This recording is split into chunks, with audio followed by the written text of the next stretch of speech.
An early morning celebration in Maryland today. 3 Americans released from North Korea landed in the U.S. and were personally greeted by President Trump. CBS 2's Cara Finnstrom joins us here in the studio with the emotional welcome home.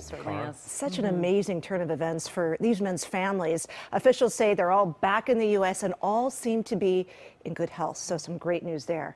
The men flew into the Washington, D.C. area on Air Force One fleet planes. Those are planes that are equipped to carry presidents. And take a look at this. They got off holding their hands up with V's for victory.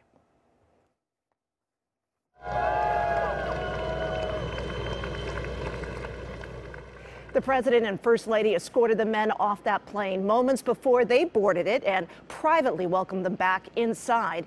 The men had been detained by North Korea for more than a year on accusations that range from attempting to overthrow the government to spying.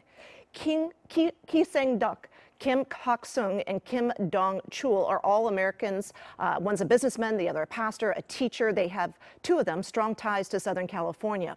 Their release comes as preparations are made for a possible summit between President Trump and North Korea's leader Kim Jong-un. Vice President Mike Pence was also there for the emotional welcome home this morning. He just spoke to CBS News about the hope of a denuclearization of the Korean Peninsula. The president senses an opening that may result in a historic agreement. As the president often says, we'll see. But it is accurate to say that North Korea has taken steps so far, made commitments so far, and making it possible for these 3 Americans to come home before there were any concessions even offered by the United States. Pence spoke yesterday with the family of Otto Warmbier, who was not so fortunate. He was the American college student who died last year, days after being released by North Korea.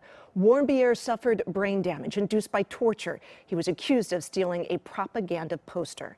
Pence said he told his family, while there's much joy for the return of these men, Otto remains in America's hearts. So, Jeff, Sharon, a delicate situation, complicated one, but such encouraging news this morning. Indeed.